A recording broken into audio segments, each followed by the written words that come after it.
Welcome to another edition of Coach's Corner East, and I am Jared Moore, Coach's Corner West. I am Jared Moore here on the WQEL Facebook page. Our show is brought to you in part by Adam Weisner and Associates at Advanced Fiber Technology, Coach Tim Plumley at Mohican Sports Medicine and Rehabilitation, and Matt Stewart, Spitzer, Chrysler, Dodge, Jeep, Ram, and Kia in Mansfield. And I'm here with assistant and junior varsity coach Tyler Shade, along with Kimmy Bidglin, Grace Colleen, Ella Evac, and Nevaeh Metzger. Welcome to the show, guys. Coach Shade, you guys opened up the season with a win. I know we talked about this a couple weeks ago. Familiar gym in Willard. Had a comfortable lead for most of the game, and then you have Kate Cecil drop 27 points. She tied a school record at the time, 6 threes. So you've had some really good three-point shooters over the years. Just talk about that game for a little bit and Kate's impact on it. Yeah, Kate's somebody that we've known for a long time has been able to come out and score in bunches. She was more of a spot shooter for us last year, and this year she's being asked to be more of not just a shooter but a scorer. And that was something. She makes 6 threes in that first game. But something we've really seen develop in her game this year has been her ability to put the ball on the floor and attack, and has really added some dimension to her game there. I guess talk about the overall performance in the game. You start out the season, was there kind of a little bit of a nervousness to it from the girls, or did it just get going right out the bat? Yeah, I don't know if it was necessarily nerves. I think as a coaching staff, we had some nerves coming into it just because we weren't sure what to expect with losing the 3 seniors that we lost last year, and bringing back some girls that had some experience but had never been the guys. It's never been their team. But it was nice to see them react in a positive manner to that. I thought we came out, we defended pretty well, we made shots, we executed the game plan that we put forth. So we were happy to see that out of them, and then getting some of these guys in as some depth pieces and getting them some valuable experience in a Friday night game, a primetime game that had a nice crowd was good to see for them too. Mm-hmm. Yeah, just talk about that impact a little bit. I mean, obviously, even on the bench or within the student section or wherever they go to these tournament games, you guys have had these deep runs over the years. Just talk about that experience of getting them in early in the season and having that availability to do so. Yeah, it's huge because we're always going to be able to look back on nights like that, or even going back to last year with the run to state. For the next couple months, we're not going to play in a game as big as what we have seen before, so we can look back on that, whether it's an atmosphere, a certain gym, a team type, individual players that we can reference in the past that we've played that have similar skill sets to people we're going to see this year. And it's good for us as coaches too, to be in that situation, to have a louder crowd base, and that kind of changes the way that we have to communicate as well. So it's really good for everybody. You guys then faced off against Ashland, kind of a tip-off style thing in Smithville. Led at half. They led at half with 4 threes in the second quarter. What was the difficulty in this game, and how did you guys respond in the second half? That whole game was a little strange. It was, like you said, it was a Thanksgiving tip-off classic. We played at 2 o'clock on a Friday. The JVs played off-site, so there's no excuse in basketball, but that kind of threw us off a little bit, I think. Came out a little flat. And Ashland's a D1 school. They've got 300 and some kids in their school. We've got 70 girls. And you could see the physicality that they brought and athleticism you could tell there was a difference there. They came out, and credit to them, they hit shots. We came out in the second half. We changed up what we did defensively. But I think the big change was offensively, we took care of the basketball. We had a lot of uncharacteristic turnovers, unforced turnovers in that first half that thankfully we haven't seen since then. That put us in a position that we're tied with 4 seconds left, and Kate steps up and hits a couple big free throws. You talked about it there for a little bit with the Thanksgiving break, and then obviously you have Christmas and winter break coming up. Does that kind of impact things a little bit differently?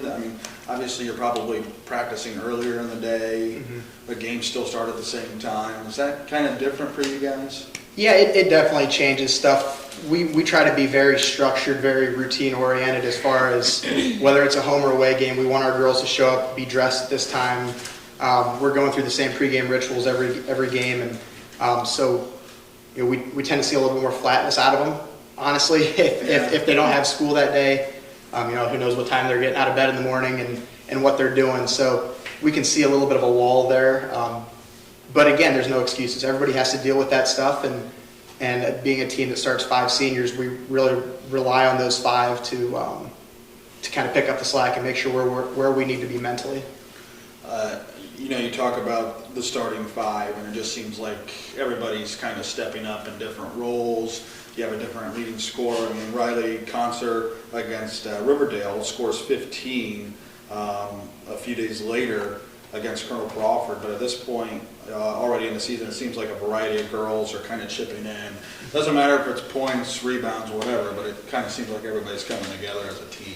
It is, and that's kind of a different way that we're approaching this year. Is it's always been we'd have 1 or 2 20-point scorers every night. Taylor, Claudia, Emily, you could just book their 22 and move on, and now we're a little bit more balanced. You said Kate had 27 the first game.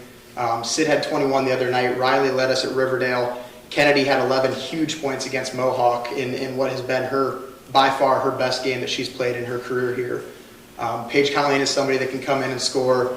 Ella Nevaeh had, I think, 6 and 8 points off the bench for us against Seneca East. So the more we can develop those scorers and more scorers, the more difficult that's going to be to game plan against us. And then you go into the non-conference stretch here, and you face Mohawk. You have a 34-18 lead. It gets down to within 5 points, and that's what you guys end up eventually winning by, at 38-33. Was it the clock girl, or how did you defend her, I guess, and what kind of got Mohawk back into the game? Defending Emily Klopp is going to be a challenge for everybody. We've been fortunate in the past playing Seneca East, and we've played Klopp before, and our girls have a lot of experience and practice over their careers working on fronting in the post, making sure we have backside help. And I thought for about 28 minutes we played awesome that night. Defensively, offensively, we were handling their zone, we were making shots, and then they kind of ramped it up a little bit. And to be honest, we lost our composure on both ends. Uncharacteristic turnovers, we weren't boxing out, we gave up a big and one. And yeah, that's a game that we were up 16 in the third. Next thing you know, there's a minute left, we're up 5 and they've got the ball. So it's a win. That was a huge league win for us. And I think a good learning experience for our girls to see some adversity, because quite frankly in their careers we haven't seen a whole lot of close games like that.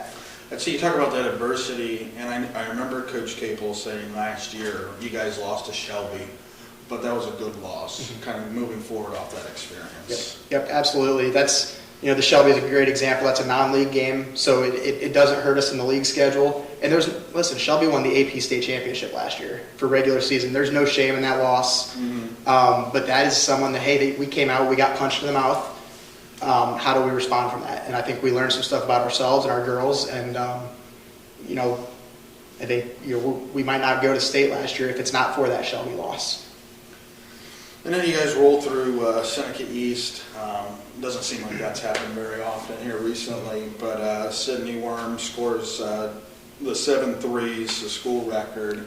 What do you think it is about your matchups with Seneca East that kind of leads to your success?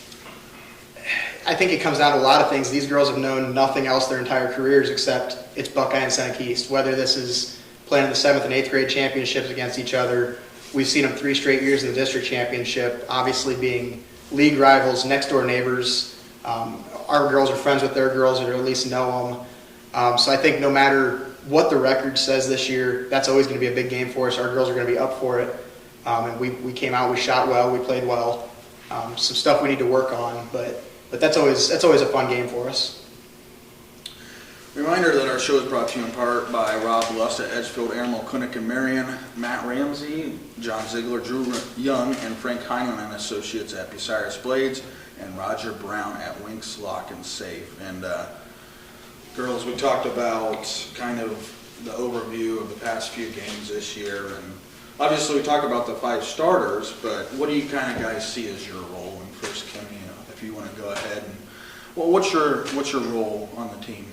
I think I can speak for all of us when I say that our job is kind of, obviously the seniors are to be leaders in the court, but also like try and lead by example for the underclassmen too. I think we have a lot of freshmen coming in this year, and I think even with just the seniors, I think juniors and sophomores still need to step up and show up to practice every day with that enthusiasm, ready to work.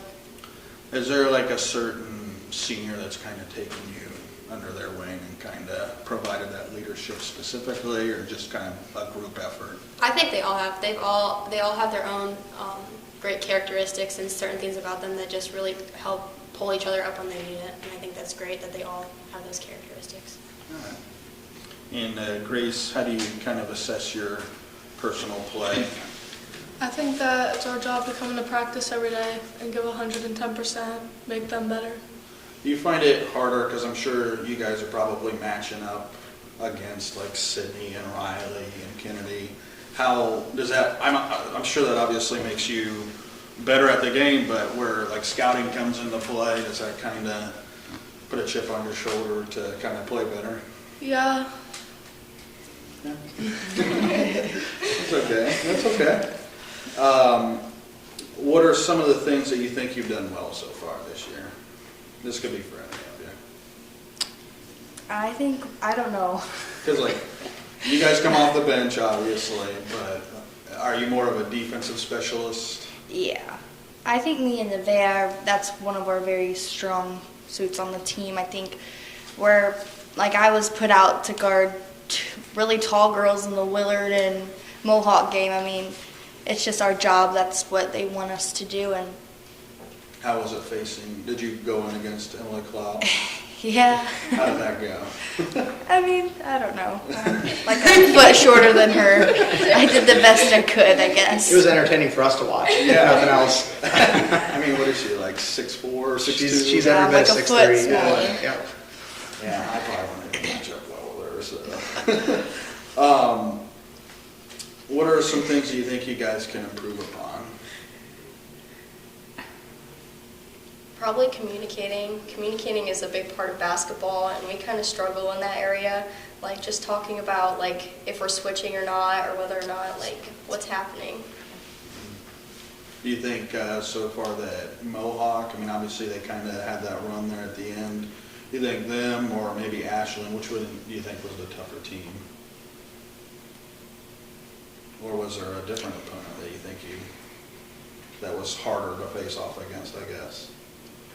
I think Mohawk, because I feel like they had more adversity. I mean, I feel like they were balanced. They had bigger point guards. They had taller girls all around, and that's something we haven't seen. And besides, I guess, Klopp, is there a certain opposing player that you think that's harder to match up against? Not really. Yeah.